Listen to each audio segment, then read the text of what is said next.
Viva está com o Hora da Verdade, um programa da Renascença e do Jornal Público. O nosso convidado é João Coutrinho Figueiredo, é o líder da Iniciativa Liberal. Eu sou a Susana Madureira Martins e comigo está a jornalista Maria do Céu Lopes.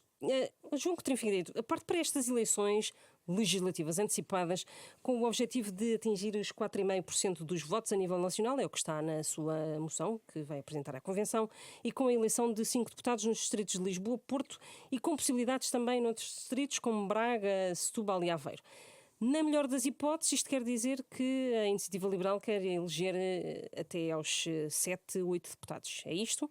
É isso, muito obrigado pelo convite, primeiro que tudo, à Susana e à Maria. E sim, vejo que leu bem a nossa moção de estratégia. Temos vários cenários. Para um partido que concorre às segundas legislativas no espaço de 2 anos não é muito fácil fazer as extrapolações que se costumam fazer nestas alturas. Portanto, optámos por fazer cenários e o nosso cenário central é esse exatamente, 4,5% e 5 deputados. Temos os distritos de Lisboa e Porto com óbvias possibilidades de eleger. E depois, em função de uma boa campanha, em função também dos resultados dos outros, é possível, de facto, eleger em Braga, Setúbal e Aveiro, provavelmente por esta ordem. Quanto é que isso vai no final? Não sei, é de facto muito difícil de dizer. O que nós dissemos é que o objetivo é atingir os 5 e, portanto, tudo acima disso será um excelente resultado. E se este objetivo não for atingido, o que é que acontece para a Iniciativa Liberal? Nós teremos sempre um Conselho Nacional a seguir às eleições para fazer o rescaldo dos resultados, do trabalho que foi feito, da campanha que foi feita, e nessa altura, em função dos resultados, eu apresentarei a minha análise e o Conselho Nacional apresentará também, terá a oportunidade também de questionar aquilo que o partido fez na campanha e até às eleições.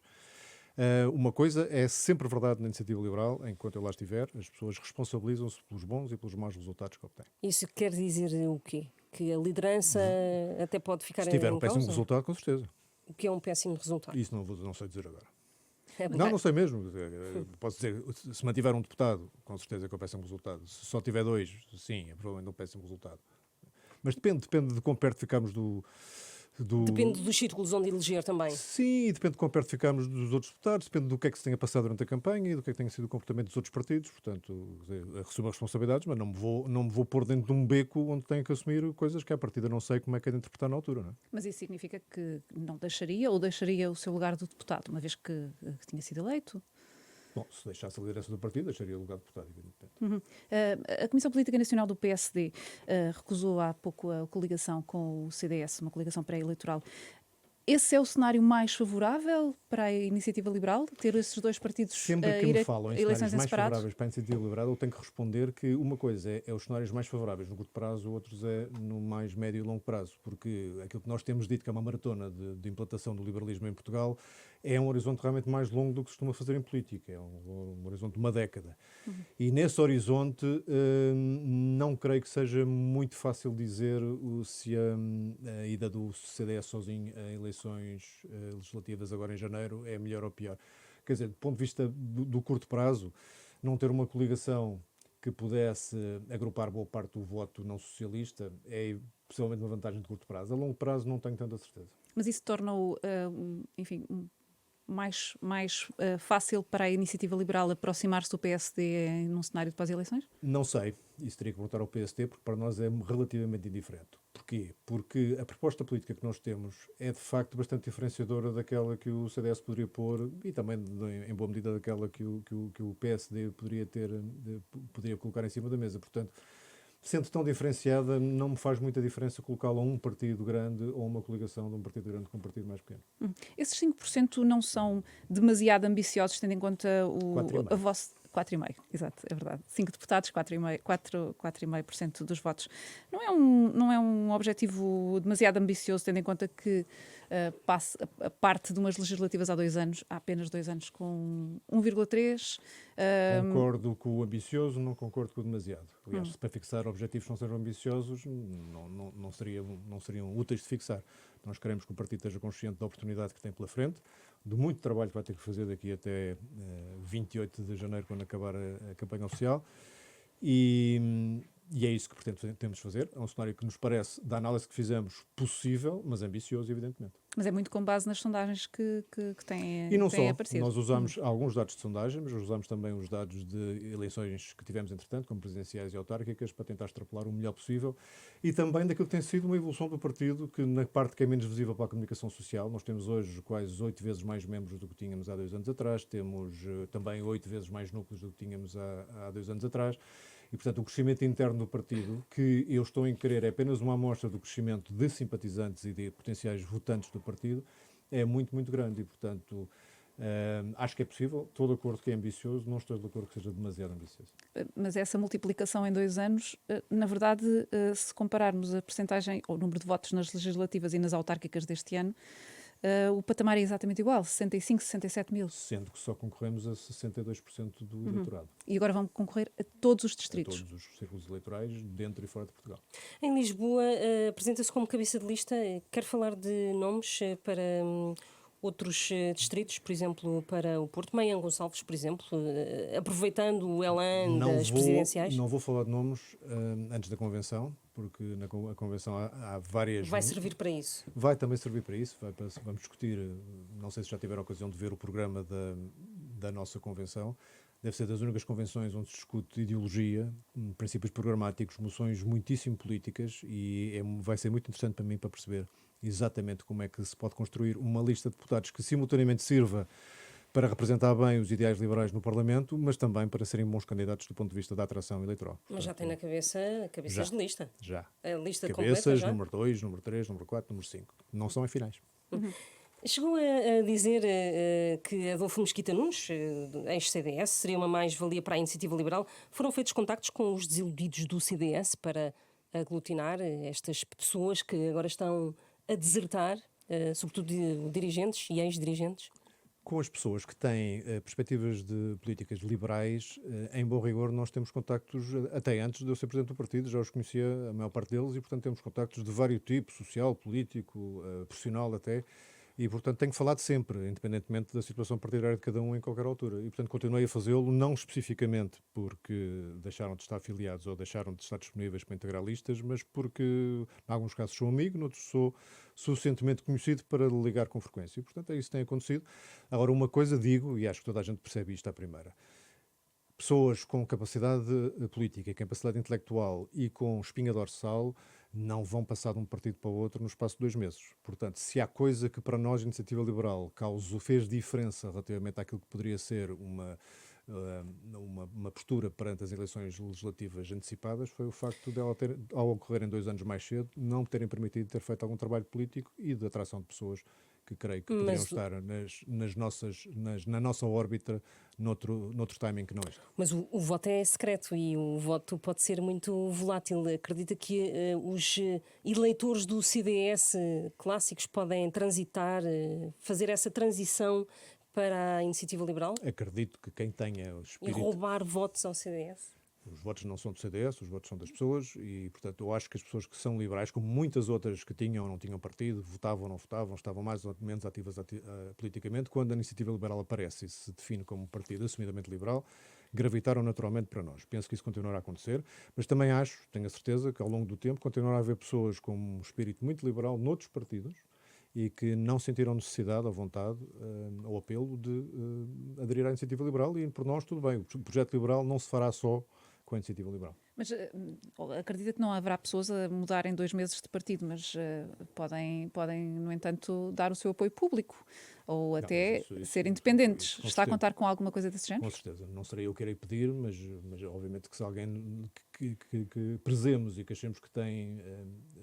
vá lá, os credenciais liberais suficientemente afirmadas, nos vier a dar apoio público, seria certamente... E não tem nada desse género para anunciar na convenção? Isto não é propriamente um marketing de um produto de consumo, não é? Portanto, é um marketing político, portanto, eu não vou pedir a alguém... Em que a Iniciativa Liberal, aliás, tem sido inovadora. Sim, marketing político, mas não marketing não vou fazer aquela comparação com os sabonetes que em tempos também o responsável da comunicação social fez, que também dava para vender sabonetes. Não estamos a vender sabonetes, estamos a vender uma aspiração, uma visão de país, sim, baseado no conjunto de políticas, baseado no conjunto de exemplos que há lá fora também.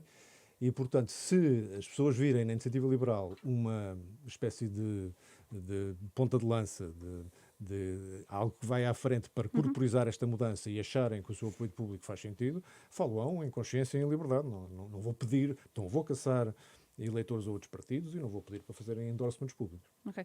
Na moção admite dificuldades em eleger em círculos mais pequenos ou médios mesmo. Isso resolvia-se com a revisão do sistema eleitoral e com a criação de círculos uninominais, com o círculo de compensação? Vai apresentar alguma proposta nesse sentido? Vamos, na próxima legislatura, fará parte do nosso programa eleitoral, posso adiantar aqui, que uma revisão do sistema eleitoral, nas linhas com poucas adaptações daquilo que já fizemos em 2019, com círculos uninominais e depois com o Círculo Nacional de Compensação. E sim, tornaria, em alguns casos, não é mais fácil, não é uma questão disso. É o número de votos que é necessário, por exemplo, para eleger um segundo deputado em Porto Alegre, que é o distrito que tem menos mandatos atribuídos, é enorme, é muito grande. E, portanto, isso cria um problema de representação do distrito, mas também cria um problema de dificuldade dos partidos mais pequenos e mais novos fazerem esse caminho. Portanto, o grande objetivo da revisão do sistema eleitoral não é tornar mais fácil a representação dos pequenos partidos, é fazer com que as pessoas tenham a tal ligação mais estreita com os cabeças de lista que elegem, porque são uninominais, e depois que os cerca de 500 mil votos, que todas as eleições não contam para a eleição absolutamente nenhuma de ninguém, passem num círculo de compensação nacional a contar. E é esse o objetivo. Há alguma outra alteração ao sistema eleitoral que a Iniciativa Liberal quer fazer? Não, eu penso que isso seria suficiente, já seria um excelente passo na dinamização e na promoção da participação eleitoral das pessoas. E em relação, por exemplo, à redução de deputados na Assembleia da República? Eu pessoalmente não sinto isso como uma enorme vantagem e tendo lá estado há 2 anos, eu sei que a minha amostra pode ser um bocadinho diferente porque sou deputado único, mas não acho que haja falta de trabalho para cada um dos deputados, pelo contrário. Há trabalho muito intenso dos deputados, dos gabinetes dos deputados, dos serviços da Assembleia e, portanto, eu não acho que aquela visão popular Rui Rio também, o líder do PSD. Sim, de que os deputados não fazem nada ou estão lá um bocadinho a passar o tempo, não acho nada que isso seja verdade e certamente num grupo parlamentar da Iniciativa Liberal, multiplicando o número de deputados, manteremos o mesmo ritmo, não é para as pessoas trabalharem menos que queremos ter menos deputados. O PSD também não propunha nada muito radical, propunha diminuir de 230 para 215. Então nem percebo para quê. Porque se é para afinar o número de votos que é necessário para cada mandato, esse tipo de ajuste não faz grande diferença e não altera nada de estrutural. Não é certamente para poupar aquilo que seriam 15 deputados em 230 e os respectivos apoios, portanto não percebo bem o alcance dessa proposta. O que eu acho é que, comparando o número de representados por deputado, comparando Portugal com outros países, não estamos nem abaixo nem acima da média, portanto não vejo necessidade, não está nas prioridades da nossa alteração do sistema político. Aproveita a boleia de estar a falar do PSD e das eleições legislativas e de Rui Rio. Acredita que o PSD, deste líder, Rui Rio, é capaz de ter maioria, relativa ou não, e ganhar as eleições? Nesta altura, tudo o que temos como indicações são sondagens. Não é? Eles não indicam propriamente essa probabilidade. Mas que é possível, já se viram mudanças de ambiente político mais extraordinárias do que essa. Acho que depende sobretudo da qualidade das campanhas que cada partido fizer. Até os partidos que estão à esquerda também se podem, digamos, defender daquilo que é, obviamente, umas feridas profundas deixadas pelo fim da geringonça e de um certo cansaço que parece-me evidente dos contactos mais anónimos que tenho na rua em várias zonas do país. Parece-me evidente que há algum cansaço, portanto, também exijo que o PS faça uma boa campanha, até porque, e isto é um cenário político que tem sido pouco comentado, não tendo o PS maioria absoluta, António Costa muito dificilmente será a pessoa indicada para voltar a fazer pontos à esquerda. É verdade que ele já lançou umas escadas para fazer pontos à direita, veremos se isso é de um taticismo puro para campanha ou se é realmente uma posição política para levar a sério, mas se não for António Costa a fazer a possibilidade dessa ponte, podemos ter alterações de liderança dentro do PS, aliás houve movimentações, agora um bocadinho mais calmas dentro do PS, nessa perspectiva. Portanto, vamos aguardar para ver como é que as campanhas decorrem. Respondendo diretamente à pergunta, acho possível? Acho. Neste momento, os indicadores indicam que não é provável, mas é para isso que servem as campanhas, para mostrar às pessoas as opções que têm. Aliás, vou acrescentar uma coisa a isso porque me parece importante. Esta deve ser das primeiras campanhas eleitorais onde, pelo menos do lado da Iniciativa Liberal, as pessoas vão ter a oportunidade de saber claramente no que vão votar. Nós não escondemos ao que vimos, as nossas propostas são claras, estão em cima da mesa, os nossos objetivos estão claros, a nossa estratégia de aliança está clara, está tudo claro. As pessoas sabem exatamente o que estão a fazer quando votam em nós e é desejável que seja assim com todos os partidos. Já sei que alguns vão tentar esconder o jogo, mas era desejável que os portugueses tivessem 6, 7, 8 alternativas para saberem exatamente em quem é que devem votar, em função daquilo que está em cima da mesa e daquilo que está a ser proposto. No fim do dia, em função das maiorias do espectro partidário que se gerem, os partidos têm a obrigação, portanto, têm a oportunidade também de fazerem, como nos países mais desenvolvidos, ter a maturidade de saberem sentar, passar por cima das divergências que têm, focarem-se naquilo nas convergências que têm e saberem chegar a acordos. Eu não quero comparar a situação política portuguesa com a alemã, mas qualquer pessoa observadora atenta da Então realidade está a falar política... de um bloco central, é isso? Da Não estou a possibilidade falar de de bloco central nenhum. Então. Não. Estou só a dizer que os partidos têm que ter a capacidade de passar por cima das divergências que têm, porque nenhum partido vai estar de acordo a 100% com outro, senão não fazia sentido que fossem partidos separados, não é?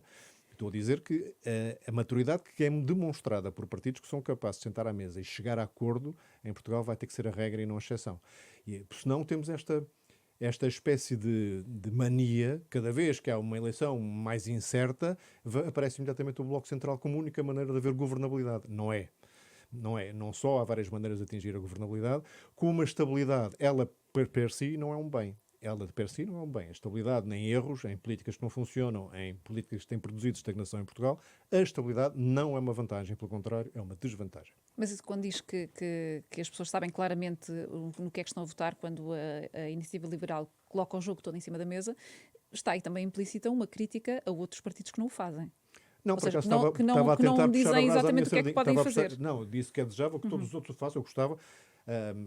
Tenho ouvido nos últimos dias, desde que a nossa moção se tornou pública, muita surpresa, porque estamos muito concretos nos objetivos eleitorais. E não nos passava pela cabeça ser diferente. Não nos passa pela cabeça. Aquela história de vir para a noite das eleições, andar a fazer aquelas danças à volta de uns números e arranjar sempre maneira de ganhar ou de não perder muito, não faz sentido nenhum. As pessoas devem fazer a sua perspectiva, é isto que aqui queremos chegar, e depois há interpretações dos resultados. Com certeza, mas a fasquia está lá para ser medida com clareza. Gostávamos que todos o fizessem, sim, gostávamos que todos o fizessem. Gostávamos que as pessoas soubessem, quando votam no Partido Socialista, se estão a votar numa geringonça 3.0 ou se estão a votar no Bloco Central. Sim. Era útil, acho que era muito importante até. Quando fala em entendimentos e conversas e diálogo, está a falar do que exatamente? Para ficarmos aqui com toda a clareza. Eu acho que o tipo de exigências, se é que se pode chamar assim, o tipo de pontos negociais que traríamos para o tal cenário que há bocado descrevi como não sendo provável, mas sendo possível. Portanto, primeiro ponto de reserva, mas admitindo que é um cenário que se verifica. O que teremos para cima da mesa vai depender da força eleitoral que nos derem. É diferente entre chegarmos com 7% do que chegarmos com 4%. Parece-me evidente, certo? Sim. E depois, chegando com esses pontos, também me parece evidente que depende do sucesso dessas conversas e dessa negociação. Se tivéssemos 3 ou 4 medidas estruturalmente liberais, por exemplo, o choque fiscal, o caminho claro para uma simplificação e desagravamento fiscal, quer a nível do IRS, quer a nível do IRC. Que o PSD não se opõe, por exemplo.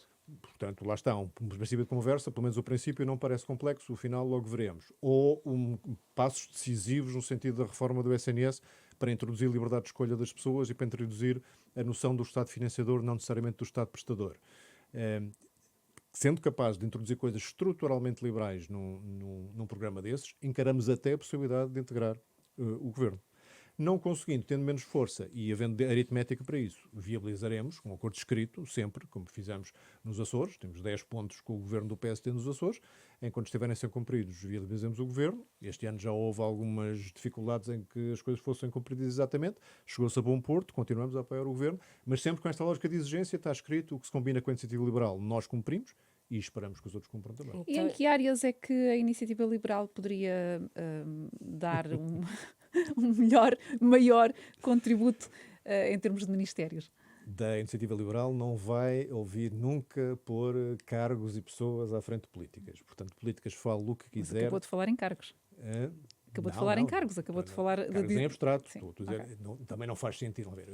Nós dizemos sempre que o partido é um partido sobretudo de ideias, muito mais do que de pessoas e de protagonistas. Mantemos, acho que é muito mais importante aquilo que se defende, desde que depois tenham pessoas suficientemente convictas e competentes para as para as executar. E é aí que entra depois a discussão de se há uma matéria que é muito importante para nós e que temos particular confiança em determinada pessoa, que não tem que pertencer ao partido, mas que nos oferece a confiança para poder levar a cabo, pois essa pessoa teria com certeza o nosso apoio e até a nossa indicação, se quiser. Mas estamos tão longe dessas conversas, custa-me sempre começar este tipo de coisas com quem é que vai ser, é verdadeiramente secundário. Não, acho que mas aparece na moção. Aparece na moção sem nomes. Sim. Claro. Mas, por exemplo, já E- exerceu funções exatamente na com área clareza. do turismo. O turismo seria uma Já área que exerci muitas gostasse funções de exercer funções. E não só nunca pensei ser presidente de um partido, como nunca pensei ser ministro. Portanto, eu dizer que nunca pensei ser ministro e sendo presidente de um partido, coisa que também não pensava ser, significa o que significa nesta altura. O futuro é em aberto, Mas, portanto. O futuro é em aberto, portanto. É aberto, não. As pessoas têm que perceber que a Iniciativa Liberal é um conjunto de pessoas com muito pouca dependência da política, para não dizer nenhuma. E, portanto, fazem isto por convicção de que precisam de dar uma espécie de quebrar o molde da forma como se faz política e de alguns vícios que a política em Portugal tem, mas não tem uma concepção de carreirismo político dentro Sim, da mas Iniciativa acredito Liberal. que num governo não quisesse ser apenas mais um e que quisesse deixar uma marca... Não, sim, fosse quem fosse, não, mas isso Certo. aí acho que posso falar por qualquer pessoa que nós viéssemos a indicar ou achar que tinha condições para desempenhar a função. Qualquer pessoa que fosse indicada em nome da Iniciativa Liberal teria que ser pessoa que nós tivéssemos a certeza que estava numa missão muito mais do que num emprego. Nesta moção que apresenta à Convenção deste fim de semana, separa as águas entre a Iniciativa Liberal e as forças ditas iliberais e populistas. Se for preciso, é um cenário hipotético, não é? Se for preciso, um único deputado do Chega para dar a maioria absoluta ao PSD, a Iniciativa Liberal prefere entregar a governação do país à esquerda ou podemos arriscar a ter um bloco central, que Susana, é o que com acabou de devido dizer que não respeito, quer? A pergunta está mal colocada. Eu percebo que é para me pôr num sítio difícil, mas está mal colocada. Porque quem está a preferir entregar, seja o que for, ao Partido Socialista, é quem, fora do acordo governamental, decidir não viabilizar a solução não socialista. Ou seja, quem tem um dilema estratégico é o Chega. Eu chego-me a divertir com os malabarismos do Chega a tentar fazer o bluff de que não viabilizará. Eu quero ver no dia em que estiver perante o dilema de viabilizar ou não viabilizar um governo alternativo ao Partido Socialista, o que é que vai fazer? Se por acaso não viabilizar, e se este bluff for para levar a sério, assumirá as responsabilidades. Então, mas e este cenário que eu lhe coloquei agora mesmo? É desse o cenário que eu estou a responder? Portanto, há um acordo de governação entre forças não socialistas. Faltam alguns votos de outros partidos. E se outros partidos não viabilizam, a responsabilidade é deles. Eles é que estão a pôr o PS no poder. E no seu caso, viabilizaria... ou viabilizaria, aliás, no seu caso, nesse acordo escrito que iria impor... negociar iria impor que o Chega não fizesse parte?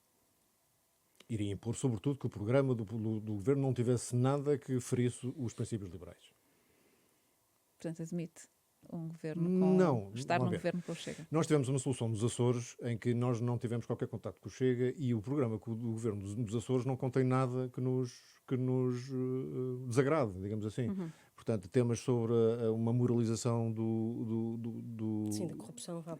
Sim, um gabinete para a corrupção, o maior cuidado com o setor empresarial regional e o tema dos subsídios e do abuso de subsídios. São propostas inofensivas, portanto. Sim, a formulação pode-se gostar mais ou menos, mas nenhuma delas ofende civilizacionalmente ou ideologicamente. E se isso acontecer... Não, podiam lá estar, olha, algumas podiam lá estar por exigência nossa. Algumas dessas? Sim. Portanto, é a naturalidade com que encaramos isso. Portanto, não vou dizer aqui quais são as coisas que são absolutamente inaceitáveis. Agora, é importante que as pessoas tenham noção de que entre a Iniciativa Liberal e outros partidos que não têm não é só uma visão iliberal da sociedade e de uns tiques autoritários que nos chocam profundamente. É mesmo na economia, onde muita gente diz que o Chega tem um problema económico liberal. É até começar a verem as propostas que se aparecem no orçamento, que são de aumento de despesa e de... O Chega não se opôs à intervenção do Estado na TAP. Com grande naturalidade. Sim, ao contrário da Iniciativa Liberal, que foi um dos principais... Porquê? Porque prezamos muito o dinheiro dos contribuintes e sabemos, e agora já mais gente está de acordo, mas lamento, mas é um ano e meio depois, já é um bocadinho tarde, de que havia muito melhores utilizações para aquele dinheiro do que estar a tentar salvar uma companhia. Há pouco falou na questão do choque fiscal, da liberdade de escolha do SNS.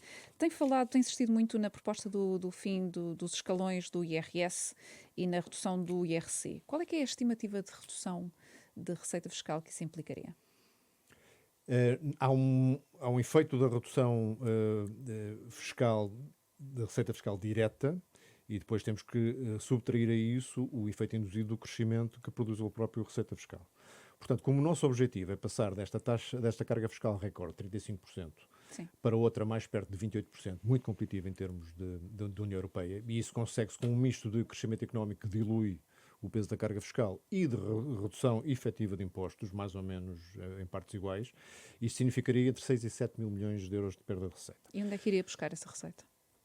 Bom, eu vou responder, mas mais uma vez espero que façam a mesma pergunta sempre que alguém vier falar de aumento de despesa, que impostos é que vão aumentar. Está prometido? Está prometido. Pronto. E acabei de dizer que há 4 mil milhões de euros que vão ser gastos na TAP, portanto, pelo menos um dos anos desta redução fiscal está pago. Pois isso seria só para um ano, não é? Seria só para um ano e a redução dos escalões seria todos os anos. Também temos crescimento económico que vai produzir receita fiscal. Há uma reforma do Estado, nós temos hoje com 750 mil funcionários públicos, por exemplo, que é um recorde absoluto. E temos um conjunto de reformas a fazer na forma de prestar os serviços públicos, quer aqueles mais direcionados ao cidadão, quer os da própria Administração Central, que podem permitir que os funcionários públicos possam ter um enquadramento que não dependa do Orçamento do Estado e, portanto, não dependa de receitas do Orçamento do Estado e de receitas fiscais. Portanto, tudo isto junto, somado à gradualidade desta evolução, ou seja, não se vai fechar a torneira a determinados impostos de um ano para o outro, tal não é possível, nem sequer é economicamente muito vantajoso, porque os choques fiscais, ditos choques fiscais, que é uma expressão que eu nem gosto muito, são muito mais eficazes se forem graduais, embora com um objetivo definido e conhecido de todos à partida, mas sejam graduais para o sistema se ir adaptando. E, portanto, é perfeitamente financiável, sem perda de qualidade da prestação de serviços públicos, que é uma coisa que eu quero deixar clara, porque aquilo que estamos a querer fazer, quer no setor da saúde, quer no setor da educação, quer no setor da segurança social, todas elas podiam conduzir a melhores serviços públicos, melhor qualidade de serviços públicos, menos filas de espera na saúde, melhores resultados de elevador social na educação, maior sustentabilidade da segurança social, tudo isto com menos encargos para o Estado. E como é que eu sei? Porque todos estes modelos que nós estamos a propor já têm utilizações e aplicação noutros países e têm funcionado. Portanto, escusamos de imitar erros dos outros, podemos ir buscar os sucessos dos outros também. Em relação à eutanásia, a Iniciativa Liberal vai colocar este tema no programa eleitoral, vai fazer deste tema uma bandeira da campanha. O diploma voltou. Eu recordo que não foi a Iniciativa Liberal que teve a iniciativa de. Lá está. Teve a iniciativa, mas não foi esta, de colocar o tema na agenda parlamentar o ano passado, mas estando a eutanásia no nosso programa político, não no nosso programa eleitoral, achámos que era a nossa obrigação contribuir para o debate e para a lei com uma proposta própria. E assim o fizemos, e houve este processo longo, já com 2 vetos do Sr. Presidente da República, ou uma fiscalização constitucional e agora um veto político, relativamente a este diploma. Portanto, não tínhamos isso como prioridade política e não vai constar no nosso programa eleitoral como prioridade política. Mas, mais uma vez, é uma matéria de costumes, como se costuma dizer, de importância suficiente do ponto de vista do ideário liberal para irmos sempre ao jogo e contribuiremos sempre que saia a melhor lei possível. Consideramos que esta lei, a sua redação final, era uma lei positiva, equilibrada, cuidadosa. Não estamos de acordo com algumas das razões jurídicas do Sr. Presidente da República, nomeadamente a de dizer que a versão anterior não contemplava, só contemplava o acesso à morte medicamente assistida para quem padecesse de uma doença fatal. Já não era necessário, estava formulado de outra forma. E os fundamentos do Presidente da República que agora foram utilizados? É desse que eu estou a falar. Um deles nós estamos de acordo, o outro relativamente à redação, sim. Há ali temas de redação que podiam ter sido melhorados. Estão cuidados. E sim, podiam ser dúbios. Acho que reconhece essa análise e, nesse sentido, respeitamos a mensagem que o Sr. Presidente da República enviou juntamente com a devolução da lei e, na próxima legislatura, se for o caso, lá estaremos outra vez para defender a nossa posição. A Iniciativa Liberal pondera ou imagina que a lei até possa ir mais longe, que possa até ser um bocadinho mais radical e incluir outros preceitos? Não sei o que é que se está a referir, mas penso que não. Nós testamos quer internamente na Iniciativa Liberal, antes, enquanto estávamos em elaboração da nossa proposta, quer depois em conversa com outros partidos. Não imagina que a lei possa ser mexida? Se está a referir ao famoso problema do plano deslizante... Sim, da rampa deslizante. Exatamente. Não queremos, não desejamos e não achamos que esta lei se preste a isso. Ou estender a crianças, por exemplo, jovens? Não contemplamos essas possibilidades. Muito bem. Em relação, como é que avalia, em relação ao Presidente da República, como é que avalia estes meses? Em janeiro faz 1 ano que este Presidente foi reeleito. Como é que avalia este mandato do Presidente da República? A direita acusou muitas vezes Marcelo Rebelo de Sousa de fazer favores à esquerda. A dissolução do Parlamento foi um desses favores? Não creio, mas também devo dizer que 1 ano talvez não seja suficiente para confirmar a famosa teoria política, aquelas que onde se encontrar uma exceção de que o segundo mandato dos Presidentes da República são normalmente menos simpáticos para os governos que estão em funções. Não sei se é o caso. Este primeiro ano do Sr. Presidente da República, deste segundo mandato, tal como o último ano do primeiro mandato, ambos foram vividos em tempos particularmente difíceis.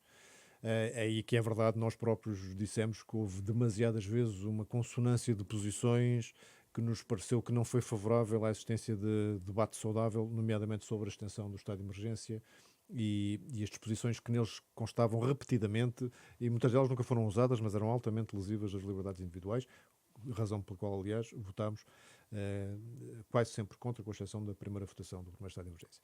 Isto para dizer que eu ainda não sei se o Sr. Presidente da República está, de facto, a fazer aquilo que se possa chamar uma demarcação, e esta dissolução até eu acho que assim, olhando para trás para os últimos 2 meses, demonstra que aquela capacidade de leitura política do Sr. Presidente da República se mantém intacta, dos seus tempos de analista político, ou seja, viu provavelmente antes de outros a possibilidade do Partido Comunista, esse certamente, e provavelmente do Bloco de Esquerda, sentirem que esta ligação e apoio aos governos do Partido Socialista os estava a prejudicar eleitoralmente e, portanto, provavelmente sentiu antes de todos que não era óbvio que este orçamento para 2022 viesse a passar. E, portanto, resolveu fazer aquilo que alguns dizem foi um erro. Eu acho que foi de uma clareza que lá está, a clareza nós apreciamos sempre. Disse, se não vier a haver orçamento, eu não irei pedir um segundo orçamento, não matarei o governo em funções, convocarei eleições antecipadas.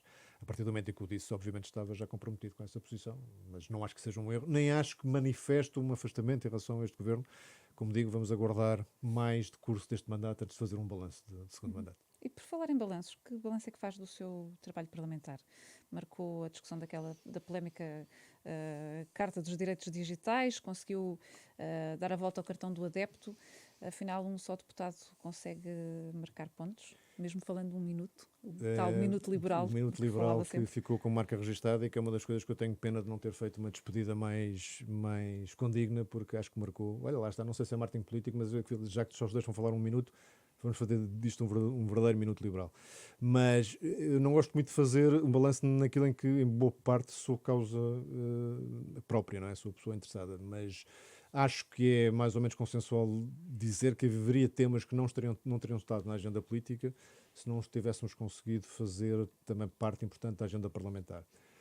E dos 2 direitos de agendamento potestativo, que para quem não sabe, os partidos com um só deputado não têm o direito de pôr nada na agenda, podem arrastar temas que tenham conexão com aqueles que outros agendem e têm 2 oportunidades em cada 4 anos, eu repito, 2 em cada 4 anos para pôr temas na agenda. E os 2 que nós escolhemos foram exatamente a discussão do artigo 6º da Carta dos Direitos Humanos na Era Digital e o tema do cartão do adepto.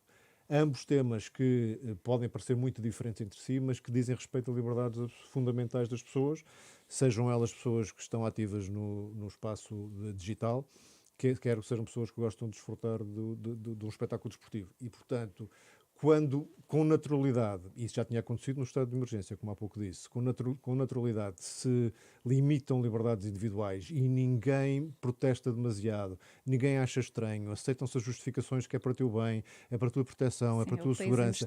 E com demasiada facilidade aceitam isso, estão anestesiados e estão adormecidos, e se alguma coisa a iniciativa liberal pode servir, é para acordar essas consciências, a liberdade não está garantida, tem que ser lutar por ela todos os dias, e estas pequenas pequenas dentadas, estas dentadinhas nas liberdades individuais que se dá com pretextos aparentemente razoáveis são as mais perigosas de todas. Mas na moção, por exemplo, não estão definidas as prioridades legislativas da Iniciativa Liberal.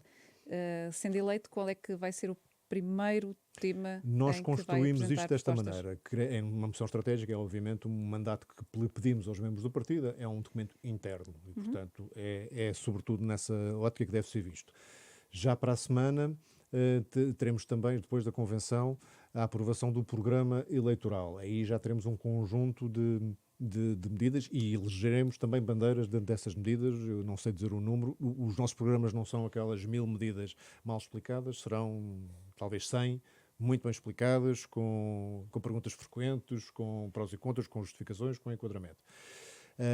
E depois faremos, obviamente, antes do arranque do novo Parlamento, aquilo que se pode chamar umas jornadas parlamentares para definir prioridades. É assim que na nossa cabeça está a funcionar. Agora, não fugirá dos temas de liberdade política, liberdade económica e liberdade social, escolher uma bandeira forte em cada um deles para apresentar desde logo em campanha eleitoral e provavelmente já com o pressuposto que essas serão das coisas em que iremos insistir, não só na agenda parlamentar, mas quem sabe em futuros acordos. Natal, improvável, mas possível, mesa de negociações com outros partidos. Chegamos ao fim deste Hora da Verdade. Agradeço ao nosso convidado, João Coutinho Figueiredo, líder da Iniciativa Liberal. Voltamos para a semana.